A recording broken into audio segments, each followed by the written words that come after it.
तो सीपीसी की last class में अपन ने देखा था कि सीपीसी क्या है, ये प्रोसीजर लॉ हैं, फिर प्रोसीजर लॉ क्या क्या होते हैं, सीपीसी का अब तक कितनी बार बन चुकी हैं, अब तक कितने अमेंडमेंट हो चुके हैं। जो मेन अमेंडमेंट है 1976 का है जिसने सीपीसी को बदल के रख दिया। उसके बाद 1999 और 2002 का अमेंडमेंट जो 1 जुलाई को अप्लाई हुआ था 2002 को, इसके चैलेंज किया गया था, जिसमें Salem advocate bar association Tamil Nadu versus union of India में इसमें कहा कि ये वैलिड है, इसको नहीं हटाया जाना चाहिए। ये एक छोटा सा ओवरव्यू देखा हमने कानून के बारे में, कानून होता क्या है। आज हम आगे बढ़ते अपने सीपीसी की तरफ। आज अब मैं एक चार्ट बना रही हूँ, आप लोग भी बनाना शुरू करें उसको। सुंदर सा चार्ट बनाएंगे, भले आप लिख के लेके फिर भी हम बनाएंगे, ठीक है। अच्छा, code of civil procedure 1908, act number 5। अब जो नए बच्चे सुनो, ये एक्ट नंबर क्या होता है। हमारे पास है 1908। 1908 में कितने महीने, जनवरी से लेकर दिसंबर तक 12 महीने में हजारों कानून बनते हैं। तो कानून नंबर से चलता है। जैसे क्लास में हो, आपकी अटेंडेंस लगती है 1 2 3 4 5। एग्जाम देने के लिए लाखों लोग आते हैं, लाखों लोगों को क्या देना पड़ता है, नंबरिंग देना पड़ता है। वैसे इनके नंबर, तो इस पे जो सिग्नेचर हुआ था वो कब हुआ था, वो सिग्नेचर हुआ था उस दिन, ये 5वें नंबर पे आ गया। तो इसके सिग्नेचर की डेट है आपके हैं 1 जुलाई, हाँ वो कमेंसमेंट डेट है 1 जनवरी।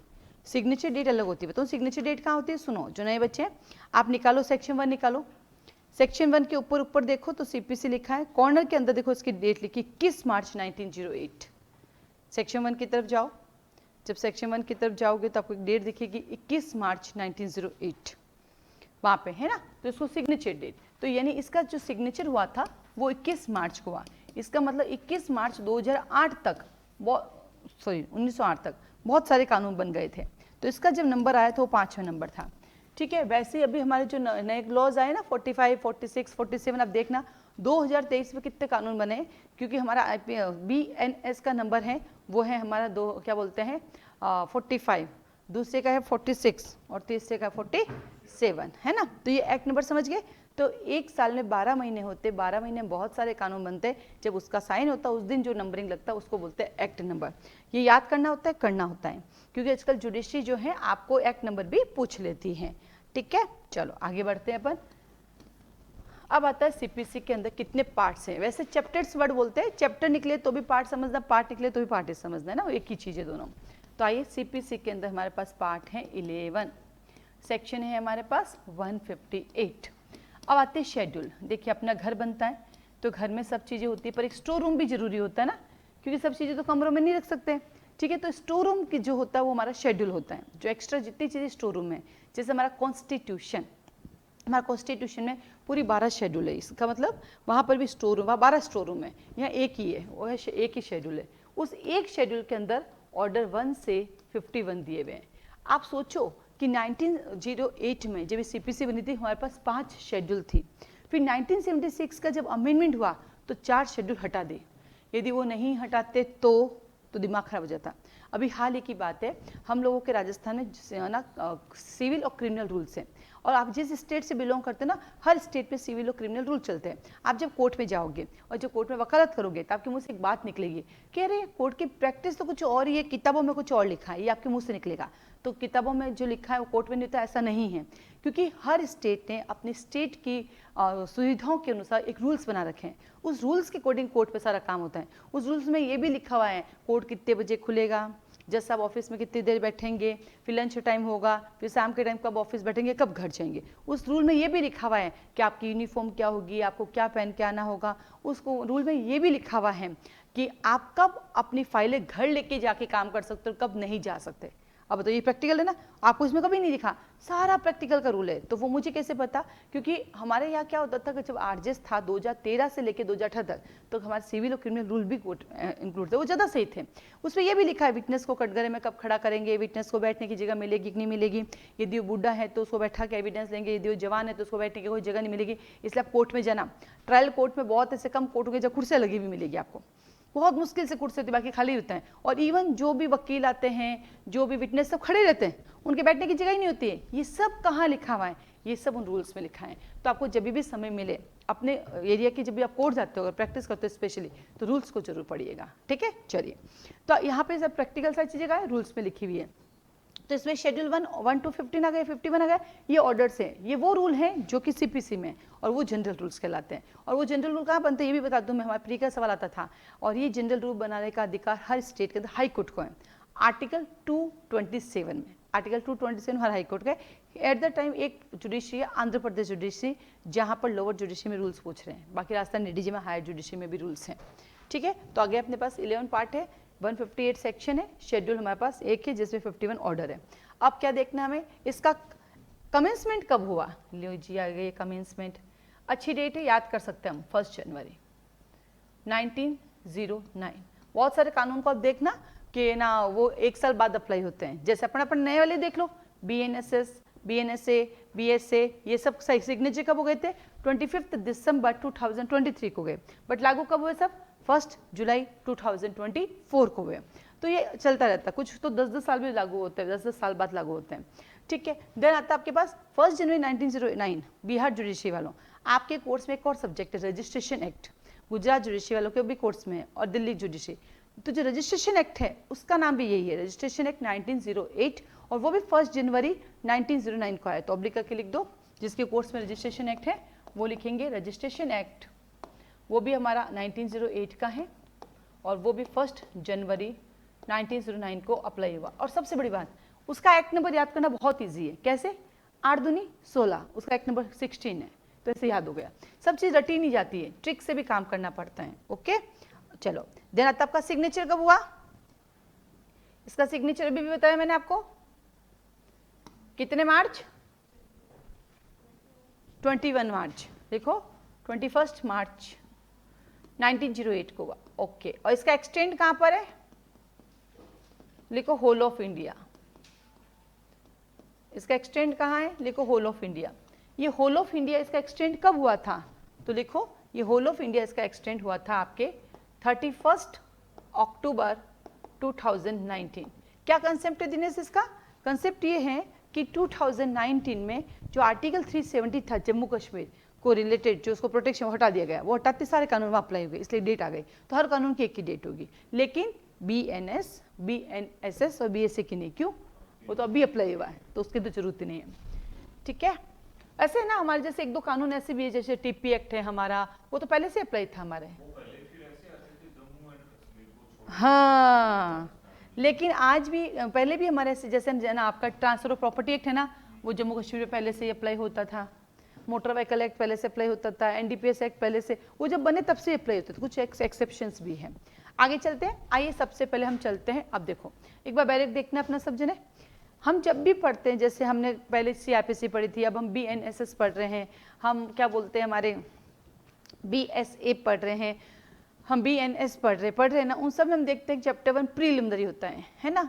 TP में देखो चैप्टर 1 प्रीलिमिनरी है, लिमिटेशन में देखो, यहाँ जाके देखो चैप्टर 1 प्रीलिमिनरी है ही नहीं, यहाँ पे पार्ट 1 सोर्स इन जनरल है, जो प्रीलिमिनरी वो अलग दी गई है। तो हम क्या करते हैं, उसके लिए एक नई चीज बनाते हैं, उसको हम बोलेंगे स्टार्टिंग।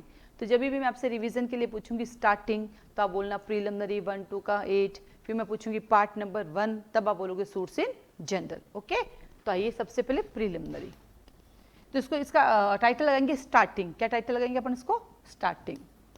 तो टाइटल लगा दीजिए स्टार्टिंग प्रीलिमिनरी, प्रारंभिक, कहां से कहां तक, सेक्शन नंबर 1 2 का 8। हमारे पास एक और कानून है, उसकी भी स्टार्टिंग प्रीलिमिनरी है, वो भी हमारे चैप्टर्स में नहीं है, कौन है वो, कॉन्ट्रैक्ट एक्ट। आप कॉन्ट्रैक्ट एक्ट जाके देखिएगा, उसमें लिखा प्रीलिमिनरी 1 2 का 2, और देन चैप्टर 1 स्टार्ट होता है आपके पास, जो बात करता है प्रपोजल, कम्युनिकेशन, एक्सेप्टेंस एटसेट्रा, है ना। तो वहां पर भी यही है। फिर आ गया अपने पास पार्ट 1, अब चलते हैं पार्ट नंबर 1, वो कहता है suits in general, suits in general, साधारण वादों के विषय में 9 से 35B। जब मैं आपको इसका चैप्टराइजेशन का भी चैप्टराइजेशन कराऊंगी, जैसे अभी तो नॉर्मल चैप्टराइजेशन है, फिर हर एक चैप्टर का चैप्टराइजेशन होगा, तब उसके अंदर की चीजें भी हम सीखेंगे। तो सूट्स इन जनरल कहता है आपके पास 9 to 35B। अब जब हम ये पढ़ेंगे पार्ट नंबर 1, यहाँ पे पूरी कहानी दी गई है, यहाँ पे सब कुछ दिया गया है, सूट कहाँ इंस्टीट्यूट होगा, सूट कैसे इंस्टीट्यूट होगा, सूट का डिसीजन हो चुका है तो क्या होगा, उसका लोकल जुडिक्शन क्या होगा, कौन सा कोर्ट उससे सुनेगा, कब उसको ट्रांसफ़र किया जा सकता है, डिग्री को एग्जीक्यूशन कैसे करें, सब कुछ, नहीं डिग्री कैसे दी जाएगी, पोस्ट कैसे लगाई जाएगी, इंटरेस्ट, सब एक साथ। मतलब जब सूट लेकर जाते हैं और उससे रिलेटेड जो भी चीज़ें होती हैं जजमेंट डिग्री तक, वो सब इसके अंदर पढ़ लेंगे। तो इसका मैं आपको विस्तार से भी समझाऊंगी, पहले हम सिर्फ चैप्टराइजेशन करेंगे। देन आता है जैसे यहाँ पे डिग्री आती है वैसे हम उसको कराते हैं एग्जीक्यूशन। तो आज ये एग्जीक्यूशन निष्पादन 36 से लगाकर 74। ये जो एग्जीक्यूशन शब्द हैं, ये जो निष्पादन शब्द हैं, ये लॉ का है। जो चीज़ आपकी होती है उसको आपको दे दो, उसको अपन बोलते हैं एनफोर्स कराना। क्या बोलते हैं? एनफोर्स। लॉ में एनफोर्समेंट को कहा जाता है एग्जीक्यूशन करवाना, ठीक है। ये एग्जीक्यूशन शब्द नॉट ओनली इन सिविल में, ये क्रिमिनल में भी होता है। और BNSS के चैप्टर नंबर 34 भी एग्जीक्यूशन की बात करता है। यहाँ पे आपकी डिक्री ऑर्डर का एग्जीक्यूशन होता है और वहाँ पे जजमेंट का होता है। यहाँ पे आपको राइट दिलाए जाते हैं, आपके कंपनसेशन, आपके रिलीफ, आपके रेमिजेस दिलाते हैं, तो वहाँ पे आपके डेथ का एग्जीक्यूशन, नहीं सॉरी, आपके पनिशमेंट का एग्जीक्यूशन होता है। किसी को डेथ सेंटेंस मिली तो उसको फांसी पे चढ़ा दो, दैट इज एग्जीक्यूशन। तो ऑब्लिक करके लिखो BNSS चैप्टर नंबर 34। देन आता है आपके पास नंबर 3।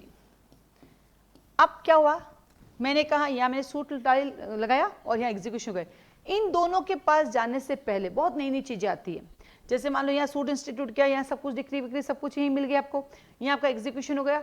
अब बताओ सूट के दौरान की बात करते हैं। जब मैंने सूट आपके ऊपर इंस्टीट्यूट किया, आप आओगे, अपने एविडेंस लाओगे, पूरी कहानी बताओगे, ये सब तो होगा, ये तो दिख ही नहीं रहा है। तो आप बीमार हैं, आप नहीं आ सकते प्रोसीडिंग के दौरान एविडेंस देने के लिए, तो क्या होगा, आपके एविडेंस लेंगे कि नहीं लेंगे?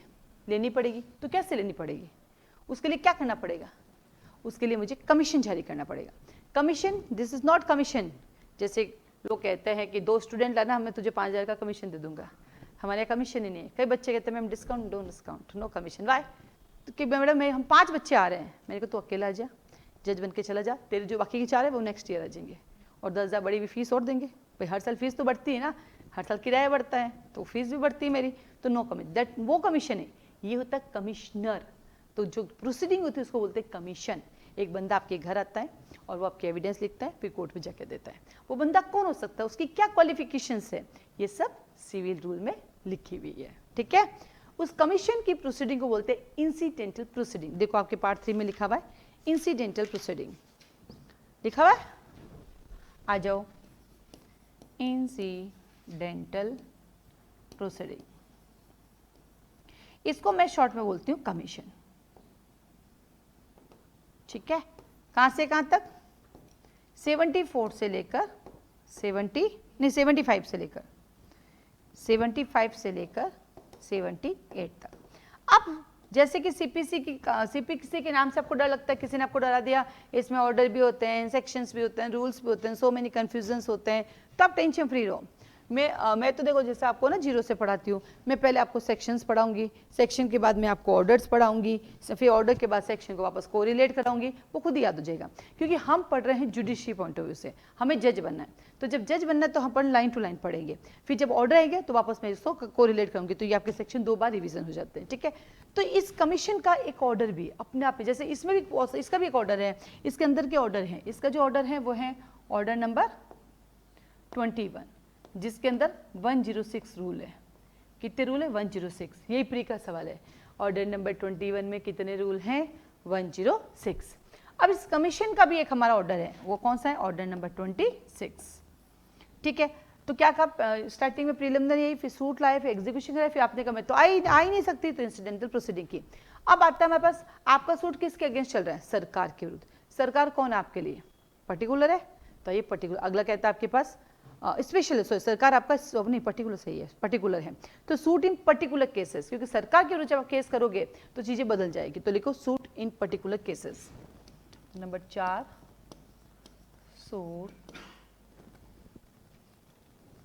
सूट्स इन पर्टिकुलर केसेस। सेक्शन नंबर 79 से 88। अब देखो सूट्स इन पर्टिकुलर केसेस, हिंदी में हम कहेंगे विशिष्ट मामलों में वाद। अब यहाँ पे सरकार भी आ जाएगी, आपके एम्बेसडर भी आ जाएंगे, फॉरेन एलियंस भी आ जाएंगे, विदेशी शत्रु भी आ जाएंगे, सब आ जाएंगे इसके अंदर, ठीक है। और साथ ही साथ दो डिफेंडेंट के बीच की लड़ाई भी आ जाएगी, जिसे हम बोलते हैं इंटरप्लीडर सूट, वो भी इसमें आ जाएंगे। तो ये सब कौन है, ये सब इस पे हमारे लिए अलग लोग हैं, और जो चीज़ें अलग होती है उसको बोलते हैं पर्टिकुलर, ठीक है। तो आगे पर्टिकुलर सूट, तो इसमें हम पढ़ेंगे, इसको भी डिटेल, मैं हर चीज़ को डिटेल बताऊंगी मैं आपको। तो क्या कहा कि जब सरकार के विरुद्ध जाना है आपको, जब कभी भी फॉरेन एम्बेसडर के अगेंस्ट जाना है आपको, एलियंस के विरुद्ध जाना है, तो उसके लिए प्रोसीडिंग क्या रहेगी, जो हम पढ़ेंगे सेक्शन नंबर 79 से 88 तक। अब आपको लगता है कोर्ट जाऊंगी, मैंने आपको बताया था सिविल के अंदर सबसे पहले क्या बताया कि सूट इंस्टीट्यूट करता है एक आदमी, वो आदमी परदादा बन जाता है तब तो सूट चलता है, मतलब उसके बाद उसका बेटा आ जाता है, उसके बाद उसका बेटा, फिर उसके बाद 4-5 पीढ़ी चलती रहती। तो आपको लगता है इतना लंबा चलेंगे तब तक मैटर सॉर्ट आउट ही नहीं होगा, जमीन पूरी खराब हो जाएगी। तो आपके पास एक ऑप्शन है कि आप कोर्ट के बाहर कर दीजिए सेटलमेंट, उसको कहते हैं स्पेशल, क्या कहते हैं, तो चैप्टर नंबर 5 कहता है स्पेशल प्रोसीडिंग। आइए बाहर चलते हैं कोर्ट के, तो नंबर 5 कहता है स्पेशल प्रोसीडिंग, हम कोर्ट के बाहर ही आपका निपटारा कर देंगे। स्पेशल प्रोसीडिंग, स्पेशल प्रोसीडिंग मतलब कोर्ट के बाहर डिस्पोजल करना। सेक्शन नंबर 89 से लेकर 93 तक, सेक्शन 89 से 93 कहता है कि आप टेंशन ना करो, हम आपका समय बचाएंगे और हम आपका निवाड़ा कोर्ट के बाहर कर देंगे। इसको बोलते बेटा ADR, क्या बोलेंगे, ADR, ये है ADR, फुल फॉर्म लिखो, ऑल्टरनेटिव डिस्प्यूट रिजोल्यूशन। आजकल लोग इसको खूब प्रायोरिटी देते हैं, दिल्ली के अंदर तो मोस्ट ऑफ मैटर ADR से सॉर्ट आउट होते हैं। ADR में क्या क्या आता है आपके पास आता आर्बिट्रेशन, दूसरा आता आपके पास कंसिलेशन, तीसरा आता आपके पास लोक अदालत, और चौथा आता आपके पास मीडिएशन। तो 4 तरीके हैं कोर्ट के बाद डिस्पोजल। लेकिन हाँ, अगर नहीं हो पाया तो डिस्पोजल कोर्ट के बाहर, उसमें किसी में आप सेटिस्फाइड नहीं है तो वापस आप आ सकते हो, वो मना नहीं, दरवाजा एक खुला है। वो कहते हैं पहली प्रायोरिटी ले लो, क्यों आपस में रिश्ते खराब कर। देखो एक बार कोर्ट किसी को दिखा दो ना, तो जीवन में उससे कोई रिश्ता नहीं बनेगा, चाहे पति पत्नी का रिश्ता टूटे, चाहे 2 दोस्त का रिश्ता, चाहे 2 पार्टनर का रिश्ता, चाहे बाप बेटे का प्रॉपर्टी का रिश्ता। फिर जीवन में क्या होता है, सब चीजें देखे ना, थप्पड़ मारी हुई मिट सकती हैं, तो मुंह के बोल कभी नहीं मिटते, इसलिए कहते हैं तोल मोल के बोल, ऐसे नहीं कहा जाता है, ठीक है। तो ये आपका ADR है। तो पहले हम स्टार्टिंग में आए, फिर सोर्स इन जनरल आया हमारे पास, उसके बाद हम गए एग्जीक्यूशन में, फिर आपने इंसिडेंटल प्रोसीडिंग कराई, फिर पर्टिकुलर केसेस आए हमारे पास, फिर स्पेशल प्रोसीडिंग कराई। स्पेशल प्रोसीडिंग के बाद हम चलते हैं पार्ट नंबर 6 पर, और पार्ट 6 क्या कहता है हमारा, पार्ट 6 कहता है अब बच गई कुछ चीजें। सूट आपने स्टार्ट किया, वो शुरू हुआ सन 1999 में, और बंदा 2005 में आउट ऑफ इंडिया शिफ्ट होने वाला, आप क्या करोगे, मतलब कोई बंदा भागने वाला है, कोई अपनी प्रॉपर्टी सेल आउट करने वाला है, तो अभी तो प्रोसीडिंग चल रही है। तो ड्यूरिंग प्रोसीडिंग कोई भी ऐसा काम करे, डिफेंडेंट गायब होने वाला है, प्रॉपर्टी सेल आउट करने वाला है, तो आपको पहले वो ना लड़का बंदा रहा ना प्रॉपर्टी, तो लड़ोगे किससे, ये तो सिविल मैटर है, जिनसे लड़ना है वो तो खुद ही गायब हो गए। तो उनको रोकने के लिए हम एक बार क्या करेंगे, सप्लीमेंट्री प्रोसीडिंग। जैसे कि आप जिम जाती है पतली होने के लिए, तो साथ में क्या आप ना मशीनों से पतले हो सकते हो, नहीं, आपको क्या लेना पड़ेगा, सप्लीमेंट्री लेने पड़ेंगे कि नहीं लेने पड़ेंगे, ठीक है। तो जिम में आप जब एग्जाम देने कॉपी भरती हैं, कॉपी जब एग्जाम दे रही होती है, पूरा पेपर उस कॉपी में नहीं आता, तो आपको क्या करना पड़ता है, सप्लीमेंट्री। तो जब जहाँ कोई चीज़ फुलफिलमेंट नहीं हो रही है कंप्लीट उसी से, तो हमें उसे एक्स्ट्रा प्रोविजंस यूज करने पड़ते हैं, that is called supplemental proceeding. आ जाओ, अब इस सप्लीमेंटल का तो भाई हम हिंदी मीडियम वालों के लिए बड़ी खतरनाक ही है। हमारे लिए सप्लीमेंटल प्रोसीडिंग का मतलब होता है एग्जाम में सप्लीमेंट्री आ जाना। मुझे आज भी याद है, मैं गाँव से स्कूलिंग है मेरा 12th तक ना, फिर मैं सोबीत यहाँ पे आई बेटा कॉलेज में, कॉलेज शहर में, मेरा घर यहाँ से 35 किलोमीटर दूर है। तो कॉलेज में एग्जाम देना है, तो अपन तो हिंदी मीडियम के बच्चे और यहाँ तो शहर के बच्चे, तो उन्होंने कहा मैम सप्लीमेंट्री प्लीज़। तो मैंने कहा हेले, अभी तो एग्जाम दे रहे, सप्लीमेंट्री कहाँ गई इनकी, और हमें एक्स्ट्रा कॉपी चाहिए, हम कहते मैम कॉपी देना। तो उस समय हम किसी से पूछ भी नहीं सकते, शर्म और आती है, लोग सोचेंगे हमें कुछ आता ही नहीं, और सच्ची नहीं आता। बहुत सालों बाद पता चला कि सप्लीमेंट्री का मतलब होता है एक्स्ट्रा कॉपी दो भाई हमें, क्योंकि हम तो ये सुना 8वीं में उसके सप्लीमेंट्री आ गई, 10वीं में उसके सप्लीमेंट्री, और सप्लीमेंट्री आते ही लोग हैं सप्लीमेंट्री, वो तो सप्लीमेंट्री। अब जमाना और बदल गया, अब सप्लीमेंट्री बदल के तुम्हारे बैग में, अब बैग आने लग गई, और बैग से है इम्प्रूवमेंट। मतलब ये सब चीजें जीवन में कभी नहीं दी हमारे, क्योंकि जीवन में ऊपर वाले ने कभी सप्लीमेंट्री दी नहीं, या तो पूरा फेल किया, जैसे कभी जुडिशरी में सेलेक्ट ही नहीं किया, तो सप्लीमेंट्री दे देते यार, कभी कभी एक आध बार सप्लीमेंट्री तो देते, कम से कम जुडिशरी के एग्जाम का। कॉलेज तक नो, भगवान की कृपा से फर्स्ट डिवीजन से पास होते थे। तो 6 कहता है सप्लीमेंटल प्रोसीडिंग। अभी भी नहीं लेती, मैं जिम जाती तो वो कहते सप्लीमेंटल ले लो, मैं नहीं चाहिए मेरे को, होंगी तो नेचुरल, नहीं तो जरूरत ही नहीं है। क्योंकि सप्लीमेंटल से आप हो तो जाते हो, बढ़िया बॉडी तो बन जाती है और उसके बाद समय से पहले आपको अटैक आ जाता है, सीधे सप्लीमेंटल मिल जाती है आपको भगवान के, और वापस भी होता है। सप्लीमेंटल कभी काम नहीं आता है। हाँ, एग्जाम में सप्लीमेंट्री कॉपी धागा ना बंधे तो काउंट ही नहीं होती, फुर उड़ जाती है वो, आपके पंगे तो बहुत है। यहाँ पे सप्लीमेंट में आपको क्या क्या मिलेगा पता है?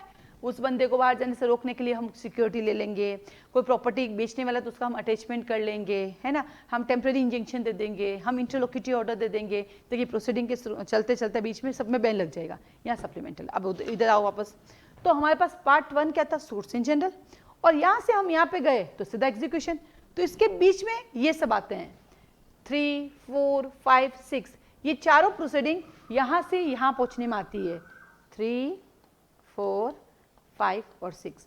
तो अब इन्होंने ड्राफ्टिंग इसी बेकार की, बाकी ड्राफ्टिंग ऐसे होनी चाहिए थी, पहले ये आता फिर बताते कि भाई इंसिडेंट प्रोसीडिंग यूज कर सकते हैं, सरकार के विरुद्ध तो कैसे करोगे, बाहर भी जा सकते हो, सप्लीमेंटल है, फिर हम एग्जीक्यूशन करते तो अच्छा लगता। अब इन दोनों होता है, चलो मैंने जजमेंट दे दिया, एग्जीक्यूशन क्या आई, अब आपको जजमेंट ही पसंद नहीं, अब आप क्या करोगे? आपको लगता कोर्ट ने जजमेंट गलत दिया, अब आप क्या करोगे? अपील। तो अगला चैप्टर कहता है अपील। तो आइए पार्ट नंबर 7 कहता है मैं तो अपील में जाऊंगा, चले जाओ अपील में। कहाँ से जाएंगे? 96 से 112। कैसे याद किया? 6 दूनी 12, 96 से 112, 6 दूनी 12, क्योंकि 96 के बाद 12 पे से 112 ही आएगा, दूसरा कोई ऑप्शन नहीं है। अब जिन मैटर में अपील नहीं होती फिर क्या करोगे तुम? तो हमारे पास एक और प्रोविजन है कि जहां पर अपील नहीं होती है वहां हम रिवीजन भी कर सकते हैं। तो अब रिवीजन है, तो अगला चैप्टर में 3 आर है, लोग ऐसे याद करते हैं, फर्स्ट वर्ड याद करते हैं आर आर आर, अब ये तीनों आर कैसे याद करोगे? तो हम ये फर्स्ट वर्ड नहीं करते, तो याद ही करते हैं। तो 3 आर, रेफरेंस, रिव्यू, रिवीजन। तो आज ये चैप्टर नंबर 8 कहता है आपके पास रेफरेंस, रिवीजन, रिव्यू, 113 से 115। अब जब मैं बात करती हूँ आपके वापस आ जाओ इधर, स्पेशल प्रोसीडिंग, इसका भी एक ऑर्डर है, एक बार पीछे आओ सब जने। सूट्स इन पर्टिकुलर केसेस, इससे रिलेटेड भी हमारे पास है, एक बार पीछे आओ सब जने, इधर देखो चैप्टर 4 पे चलो, वहां पे लिखो ऑर्डर नंबर 27, फिर स्पेशल प्रोसीडिंग के लिए लिखेंगे ऑर्डर नंबर 10। ये सब फिर से क्या लिखाऊंगी अभी एक बार थोड़े से आपको याद कराने के लिए। सप्लीमेंटल प्रोसीडिंग है ना, इसके साथ क्या क्या ऑर्डर फॉलो किए जा सकते हैं? ऑर्डर नंबर 38, 39 और 40, ठीक है। फिर अपील के लिए ऑर्डर 41, 42, 43, 45, इतने सारे ऑर्डर फॉलो करेंगे हम यहाँ पर, ठीक है। और इन रेफरेंस रिवीजन के लिए 46, 47 को ऑर्डर को फॉलो किया जाएगा। मैं क्या कहूँगी, नेक्स्ट क्लास होगी ना उसमें मैं आपको जैसे ये है स्पेशल, इसको भी डिवाइड करके पहले चैप्टराइजेशन को बढ़िया सा रट लेंगे, विथ ऑर्डर को रटेंगे, देन पढ़ना शुरू करेंगे। उसके बाद आपको लगे सीपीसी बहुत ईजी, बस अब पढ़ना ही जरूरी है, ठीक है। देन आता पार्ट 8 हो गया, अब चलते हैं पार्ट 9 के पास। अब हमारे पास 2 तरह के हाई कोर्ट होते हैं। हाई कोर्ट के भी 2 प्रकार होते हैं, बिल्कुल हाई कोर्ट को भी 2 प्रकार होते हैं। हाई कोर्ट 2 तरह के कैसे होते हैं? एक हाई कोर्ट होता है जो एडमिनिस्ट्रेटिव वर्क करता है, और एक हाई कोर्ट होता है जो जजमेंट देने का काम, क्योंकि उनको भी एडमिनिस्ट्रेटिव वर्क तो करना ही पड़ता है ना, वहाँ पर भी उनके एम्प्लॉयज़ होते हैं, उनकी व्यवस्था करना, उनको सैलरी देना, एम्प्लॉयज़ के लिए रूल और रेगुलेशन बनाना। और दूसरा हाई कोर्ट होता है जो आम जनता को जजमेंट देती है, 2 वे। तो चैप्टर 9 कहता है ऐसे हाई कोर्ट्स जो कमिश्नर के कोर्ट नहीं है। देखो कितना बड़ा टाइटल है इसका, लिखो आप सबको पूरा लिखना, मैं शॉर्टकट लिखूंगी, लिखो आप सब। Special provision relating to the, special provision relating to the high court not being the court of, not being the court of a judicial commissioner, not being the court of a judicial commissioner, a judicial commissioner। Hindi वाले हम लिखेंगे ऐसे उच्च न्यायालय के संबंध में विशेष उपबंध जो न्याय के आयुक्त न्यायालय नहीं है। हाई कोर्ट, शॉर्ट में मैं लिखती हूँ high court not being commissioner court, मैं इतना शॉर्ट कर देती हूँ उसको, high court not being the commissioner court. 116 से 120, तो हम उस हाई कोर्ट की बात करें जो कमिश्नर का कोर्ट नहीं है। ऐसा क्या है इसमें जो ऐसा करना पड़ा? क्योंकि यहाँ पे जो कमिश्नर के कोर्ट होते हैं वो अपने एडमिनिस्ट्रेटिव काम करते हैं या वो काम करते हैं जो उनको दिए जाते हैं, ये लाइक के वो अपील का काम सुनते हैं, रिटे सुनते हैं, ठीक है, मतलब डायरेक्ट नहीं जा सकते। बट यहाँ वो हाई कोर्ट है जहाँ पर आप डायरेक्ट सूट इंस्टीट्यूट कर सकते हैं। ऐसा प्रोविज़न हमारा BNSS में भी है। BNSS भी कहते हैं कि ऐसा एक प्रोविज़न है जहाँ पे आप डायरेक्ट हाई कोर्ट पे जा सकते हैं। कौन सा प्रोविज़न है? और वैसे आपको पता है BNSS का वो प्रोविज़न, और बताऊँ किसको पता है BNSS का वो प्रोविज़न? रौनक को पता है, और किसको पता है बताऊँ मैं आपको? सुरभि तुम्हें पता हो सकता है वो BNSS का। संदीप आपने तो वापस रिवाइज नहीं किया होगा ना। जब BNSS पढ़ते हैं तो उसका एक चैप्टर आता है पावर ऑफ कोर्ट्स, आता है कहाँ से कहाँ तक है? 21 से 29, जो सेक्शन 21 है उसी में लिखा है। निकालो अपनी BNSS, सबके पास BNSS से निकालो। 21 में जाके देखो, वहाँ लिखा है ट्रायल बाई, तो वहाँ पे सब सेक्शन पहला पॉइंट में लिखा है कि हाई कोर्ट करेगा, फर्स्ट शेड्यूल सेशन कोर्ट करेगा, और फर्स्ट शेड्यूल में जो दिया गया वही करेगा, लिखा हुआ है BNSS के सेक्शन 21 में। ठीक है, तो हमारी BNSS भी कहती है हाई कोर्ट डायरेक्ट मैटर देख सकता है। ठीक वैसे ही हमारी CPC भी कहती है कि सेक्शन 120, यानी ये जो चैप्टर 9 है आपका, इसका सेक्शन 120 जो है वहाँ पर भी क्या कर सकते हैं, वहाँ पर भी डायरेक्ट मैटर हाई कोर्ट जा सकते हैं। देन कहता है 10 रूल्स बनाएंगे। प्री का सवाल दिया ना मैंने आपको रूल्स वाला, ये लीजिए रूल्स, ये हाई कोर्ट बना रही है कहाँ से कहाँ तक? 121 से 131, तो यहाँ पे आपके रूल्स बन गए। और रूल्स बनने के बाद खत्म। जब कोई चीज़ होती है द एंड, ये जो द एंड है ना, वो हमारी जुडिशरी में द एंड किसको बोलते हैं पता है? मिसलेनियस को। तो अगला कहता है मिसलेनियस। ओ मिस आ जाइए, मिसलेनियस प्रकरण 132 से 158, 132 से 158।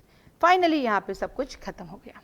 तो बहुत छोटा CPC है, बहुत अच्छे से कर सकते हैं। बस याद ये रखना है कि पहले एक बार सेक्शन करें, फिर पूरे ऑर्डर करें, उसके बाद क्वेश्चन आंसर फॉर्म में पढ़ना है मेन के लिए। प्री तो कोई इशू नहीं, प्री ऐसे ही चलेगा।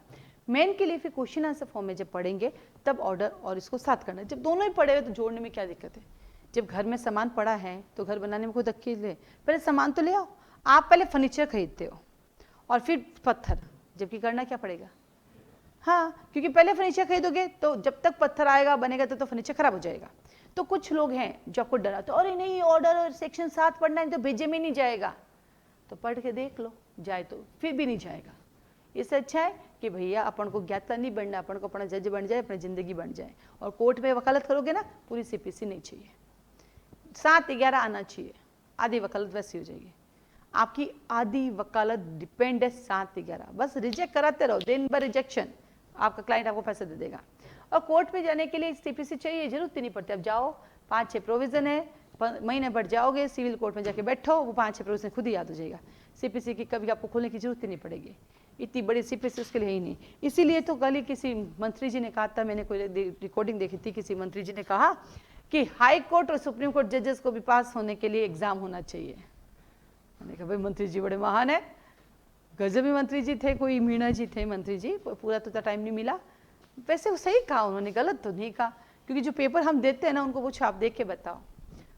हमारी जो कट ऑफ 73 जा रही है ना, उनके 73 मार्क्स भी नहीं आएंगे, क्योंकि कोर्ट में जब एक बार जज बन जाते हैं ना, आपका एक लिमिटेड पीरियड ना, क्या बोलते हैं, लिमिटेड एरिया हो जाता, वही रोज पढ़ना होता है। अब बताओ रोज पोक्सो का केस आते हैं और 6 सेक्शन लगने हैं, तो पूरा पोक्सो क्यों पढ़ोगे? प्रिजम्पशन उन सबसे क्या लेना देना, मीडिया ट्रायल सबसे क्या लेना देना है?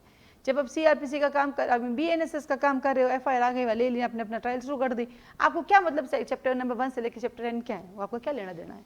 तो वहाँ एक लिमिटेड दायरे में आप फंस जाते हो, तो इसलिए आप नहीं पास कर पाओगे। तो आप दिमाग मत लगाओ, अगर वकालत करनी है तो पूरी CPC मत पढ़ो, कोर्ट जाओ अपना पास हो जाओगे। लेकिन अगर आपको जुडिशरी में जाना है तो एक एक लाइन आपको पता होना चाहिए। तो स्टार्ट करें, स्टार्टिंग प्रीलिमिनरी 1-2 का 8, part number 1 suits in general 9 to 35B, part number 2 execution करवाने चलते हैं 36 से 74। अब एग्जीक्यूशन में हमें चाहिए इंसिडेंटल प्रोसीडिंग यानी कमीशन, तो हम लेके आएंगे 75 से 78। कमीशन जारी किसको किया हमने? स्टेट गवर्नमेंट को, यानी पर्टिकुलर मैटर्स में किया, तो आता है 79 से लेकर 88। इस पे जो पर्टिकुलर मैटर्स थे उन्होंने कहा हम तो स्पेशल प्रोसीडिंग करेंगे, तो भाई तुम कर लो स्पेशल। 79 से आ गए 89, 88, 89 से लेकर 93। 93 में गए तो बोला बंदा भाग रहा है तो जाओ जल्दी से सप्लीमेंट्री प्रोसीडिंग कर दे, तो सप्लीमेंट्री प्रोविजन यूज़ किया हमने 94 से 95। फिर आपको सब पसंद है, आप चले गए अपील में 96 से 112। जब अपील नहीं हुई वहाँ आपने रेफरेंस रिवीजन रिव्यू कर दिया 113 से 115। फिर आप हाई कोर्ट के पास गए जो कि कमिश्नर का कोर्ट नहीं है 116 से 120। हाई कोर्ट ने आपके लिए रूल बनाए 121 से 131 और रूल देखते आप वहीं ढेर हो गए मिसलेनियस 132 से 158। छोटा सा है, आप 5 मिनट में याद कर सकते हैं। याद करके इसको 5 टाइम लिख लो, तो क्योंकि देखो जब भी कभी कोई चीज़ करना पहले उसका ओवरव्यू रख लो तो ऑटोमेटिक इजी लगने लगेगा। ठीक है, चलिए बाकी काम पढ़ेंगे नेक्स्ट क्लास में। आज के लिए धन्यवाद।